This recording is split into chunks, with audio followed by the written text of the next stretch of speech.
Iran হামলার ৩ সপ্তাহ শেষে আরও ভয়ঙ্কর ইরানকে দেখছে গোটা বিশ্ব। ইসরায়েলের আরাদ, ডিমোনা, ইলাত, বীরশেবা এবং কিরিয়াত গাত শহরের সামরিক স্থাপনা এবং নিরাপত্তা কেন্দ্রগুলোকে লক্ষ্য করে চরম হামলা চালিয়েছে ইরান। লণ্ডভণ্ড করে দিচ্ছে ইসরায়েলের লিটল ইন্ডিয়া। আহত শতাধিক, তবে আইআরজিসি দাবি করছে এসব হামলায় ইসরায়েলের ২০০ জনেরও বেশি মানুষ নিহত হয়েছেন। সবচেয়ে বড় খবর হলো যুক্তরাষ্ট্র ইসরায়েলকে অবাক করে দিয়ে ৪,০০০ কিলোমিটার দূরের সেই গার্সিয়া দ্বীপে মার্কিন যুক্তরাজ্যের ঘাঁটিতে হামলা করে বসেছে ইরান। অবস্থা এমন যে খোদ নেতানিয়াহু বলছেন খুব কঠিন একটা সন্ধ্যা কাটালো ইসরায়েল। মধ্যপ্রাচ্যের সমীকরণ যে এতটা দ্রুত আর এতটা ভয়ঙ্করভাবে বদলে যাবে তা হয়তো পশ্চিমা বিশ্বের বাঘা বাঘা সামরিক বিশ্লেষকরাও কল্পনা করতে পারেননি। এতদিন যে ইরানকে কেবল আঞ্চলিক শক্তি হিসেবেই বিবেচনা করা হতো, সেই ইরান এবার সরাসরি হাত বাড়িয়েছে সোজা ভারত মহাসাগরের বুকে। টার্গেট দিয়াগো গার্সিয়ায় থাকা যুক্তরাষ্ট্র এবং যুক্তরাজ্যের অতি সুরক্ষিত যৌথ সামরিক ঘাঁটি। ইরান সেখানে নিশানা করে দুটি মাঝারি পাল্লার ব্যালিস্টিক ক্ষেপণাস্ত্র বা আইআরবিএম ছুঁড়েছে। যদিও পশ্চিমা সংবাদ মাধ্যমগুলো দাবি করছে একটি ক্ষেপণাস্ত্র মাঝপথে ভেঙে পড়েছে এবং অন্যটিকে ভূপাতিত করা হয়েছে, কিন্তু আসল খেলাটা এখানেই। এই হামলার প্রচেষ্টা এক নিমেষেই বৈশ্বিক সামরিক উত্তেজনার পারদকে সর্বোচ্চ চূড়ায় নিয়ে গেছে এবং একই সঙ্গে মধ্যপ্রাচ্যের ঝুঁকির মানচিত্রকে পুরোপুরি বদলে দিয়েছে। দিয়েগো গার্সিয়া কোনো সাধারণ দ্বীপ নয়। এটি যুক্তরাজ্যের নিয়ন্ত্রণাধীন একটি প্রবাল দ্বীপ হলেও আদতে এটি বিশ্বজুড়ে মার্কিন সাম্রাজ্যের শক্তি প্রদর্শনের অন্যতম স্নায়ুকেন্দ্র। এটি যুক্তরাষ্ট্রের লজিস্টিক হাব এবং হামলার সবচেয়ে বড় প্ল্যাটফর্ম হিসেবে কাজ করে। এই ঘাঁটিতেই যুক্তরাষ্ট্রের সবচেয়ে শক্তিশালী বোমারু বিমান এবং অত্যাধুনিক নজরদারি বিমানগুলো মোতায়েন থাকে। ইরান থেকে এই দ্বীপটির দূরত্ব প্রায় ৪,০০০ কিলোমিটার, আর এখানেই পশ্চিমা গোয়েন্দাদের মাথায় বাজ পড়েছে। কারণ ইরান এতদিন আনুষ্ঠানিকভাবে দাবি করে আসছিল যে তাদের ব্যালিস্টিক ক্ষেপণাস্ত্রের সর্বোচ্চ পাল্লা ২,০০০ কিলোমিটার। কিন্তু এখন যদি ইরান সত্যিই তাদের ঘোষিত সীমার দ্বিগুণ দূরত্বে হামলা চালানোর সক্ষমতা দেখায়, তবে এর সোজা অর্থ হলো তেহরান এতদিন পশ্চিমাদের চোখে ধুলো দিয়ে আসছিল। তাদের হাতে এমন সব অপ্রকাশিত এবং ভয়ঙ্কর সমরাস্ত্র রয়েছে যার সম্পর্কে বিশ্ব এখনও পুরোপুরি অন্ধকারে। ইরানের এই পদক্ষেপকে সামরিক পরিভাষায় কৌশলগত অস্পষ্টতা বা স্ট্র্যাটেজিক অ্যাম্বিগুইটি বলা হচ্ছে। তারা সম্ভবত এমন একটি মাঝারি পাল্লার ব্যালিস্টিক ক্ষেপণাস্ত্রের পরীক্ষা চালিয়েছে যা অনায়াসেই ভারত মহাসাগরের গভীরে কিংবা দক্ষিণ ইউরোপের যে কোনো প্রান্তে আঘাত হানতে সক্ষম। নিজেদের আসল শক্তি লুকিয়ে রেখে শত্রুদের ধোঁয়াশায় রাখার এই কৌশল তেহরানকে এক অভাবনীয় বাড়তি সুবিধা এনে দিয়েছে।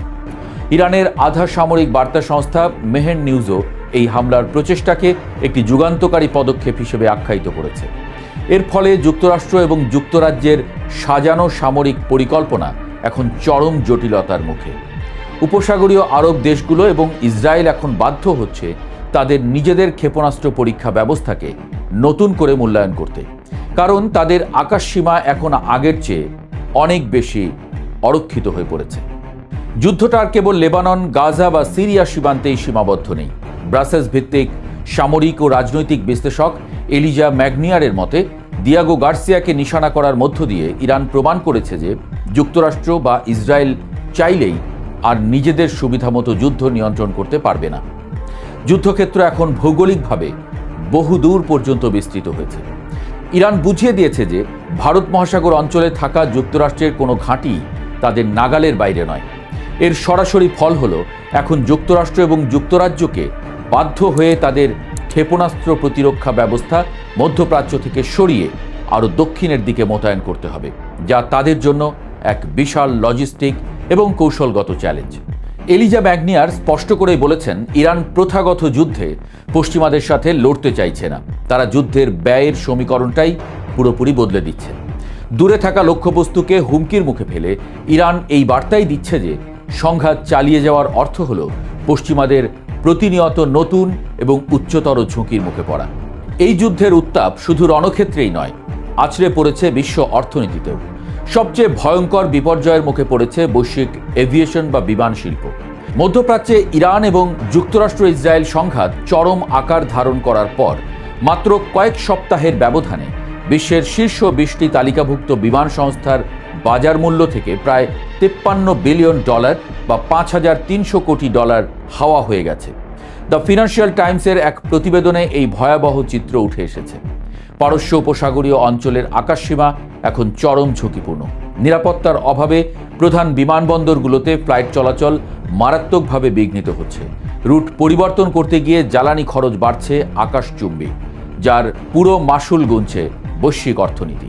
এদিকে ইসরায়েলের ভেতরের অবস্থাও চরম শোচনীয়। ইসরায়েলের দক্ষিণাঞ্চলে ইরানের ক্ষেপণাস্ত্র হামলায় রীতিমতো ধ্বংসযজ্ঞ চলেছে।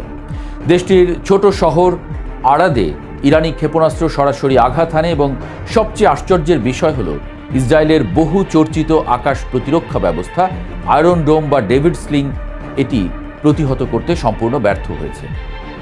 ইসরায়েলের জরুরি সেবা সংস্থার তথ্য মতে কেবল এই হামলার পরই অন্তত 88 জনকে হাসপাতালে ভর্তি করতে হয়েছে, যাদের মধ্যে 10 জনের অবস্থা অত্যন্ত আশঙ্কাজনক। এর বাইরে ইসরায়েলের অত্যন্ত গুরুত্বপূর্ণ পারমাণবিক স্থাপনার কাছাকাছি অবস্থিত দক্ষিণাঞ্চলীয় শহর ডিমোনাতেও হামলার ঘটনা ঘটেছে এবং সেখানেও বেশ কয়েকজন আহত হয়েছেন। পরিস্থিতি এতটাই বেগতিক যে খোদ ইসরায়েলের প্রধানমন্ত্রী বেনিয়ামিন নেতানিয়াহু আরদ শহরের মেয়রের সাথে ফোনালাপ শেষে প্রকাশ্যে স্বীকার করতে বাধ্য হয়েছেন যে ইসরায়েল অত্যন্ত কঠিন এক সন্ধ্যা পার করেছে।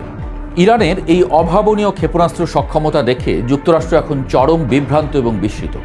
ওয়াশিংটনের center for strategic and international স্টাডিজের মিসাইল ডিফেন্স প্রজেক্টের পরিচালক টম কারাকো স্বীকার করেছেন যে 2500 মাইল বা 4000 কিলোমিটার দূরত্বে আঘাত হানার চেষ্টা ইরানের সাধারণ ঘোষিত পাল্লার চেয়ে অনেক বেশি।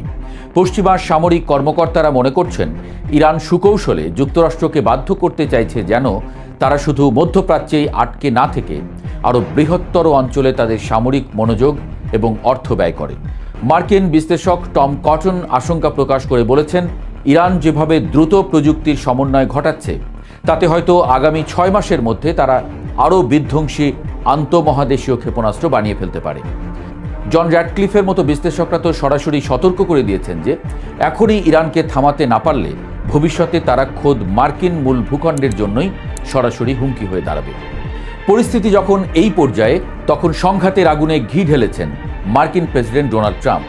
তিনি বিশ্ব বাণিজ্যের অন্যতম প্রধান ধমনী হরমুজ প্রণালী খুলে দেওয়ার জন্য ইরানকে মাত্র 48 ঘন্টার চরমপত্র বা আলটিমেটাম ছুঁড়ে দিয়েছেন। নিজের মালিকানাধীন প্ল্যাটফর্ম ট্রুথ সোশ্যালে দেওয়া এক কড়া বার্তায় ট্রাম্প হুঁশিয়ারি দিয়ে বলেছেন, এই নির্দিষ্ট সময়ের মধ্যে কোনো প্রকার হুমকি ছাড়াই হরমুজ প্রণালী পুরোপুরি খুলে না দিলে ইরানকে ধ্বংস করে দেওয়া হবে। তিনি স্পষ্ট হুমকি দিয়েছেন যে নির্দেশ অমান্য করলে যুক্তরাষ্ট্র সরাসরি ইরানের বিভিন্ন বিদ্যুৎ কেন্দ্রে হামলা চালিয়ে সেগুলো গুঁড়িয়ে দেবে এবং শুরুটা হবে সবচেয়ে বড় বিদ্যুৎ কেন্দ্রটি দিয়ে। বিশ্লেষকরা ট্রাম্পের এই ভাষাকে অত্যন্ত বিপজ্জনক হিসেবে দেখছেন। অনেকেই মনে করছেন নিশ্চিহ্ন করা বা ধ্বংস করার এই বার্তার আড়ালে ট্রাম্প হয়তো ইরানে ট্যাকটিক্যাল পারমাণবিক হামলার প্রচ্ছন্ন হুমকি দিয়ে রাখছেন। তবে ট্রাম্পের এই কড়া হুমকির মুখেও ইরান বিন্দুমাত্র পিছু হটেনি। উল্টো তারা দিয়েছে চরম এক জবাব। ইরানের মেহের নিউজ এজেন্সির বরাতে জানা যায়, ইরান জানিয়েছে যে যথাযথ নিরাপত্তা এবং সুরক্ষা ব্যবস্থা সাপেক্ষে হরমুজ প্রণালী সব ধরনের বাণিজ্যিক নৌযানের জন্য উন্মুক্ত। কিন্তু এখানে ইরান একটি বড় শর্ত জুড়ে দিয়েছে। তারা সাফ জানিয়ে দিয়েছে শত্রু দেশ অর্থাৎ যুক্তরাষ্ট্র বা ইসরায়েলের সঙ্গে যুক্ত কোনো জাহাজ এই প্রণালী ব্যবহারের সুযোগ পাবে না। জাতিসংঘের আন্তর্জাতিক মেরিটাইম অর্গানাইজেশনে নিযুক্ত ইরানের প্রতিনিধি আলী মুসাভি উল্টো যুক্তরাষ্ট্র এবং ইসরায়েলকেই দায়ী করেছেন। তিনি স্পষ্ট বলেছেন, এই গুরুত্বপূর্ণ তেল পরিবহন পথটি কার্যত বন্ধ থাকার মূল কারণ হল পশ্চিমা এবং ইসরায়েলি আগ্রাসন। ইরান কোনোভাবেই তাদের জলসীমায় শত্রুদের অবাধ বিচরণ মেনে নেবে না। ফলে হরমুজ প্রণালী নিয়ে ট্রাম্পের 48 ঘন্টার আলটিমেটাম বা ইরানের এই অনড় অবস্থান সব মিলিয়ে পুরো বিশ্ব এখন যেন এক ভয়ঙ্কর ধ্বংসযজ্ঞের প্রহর গুনছে।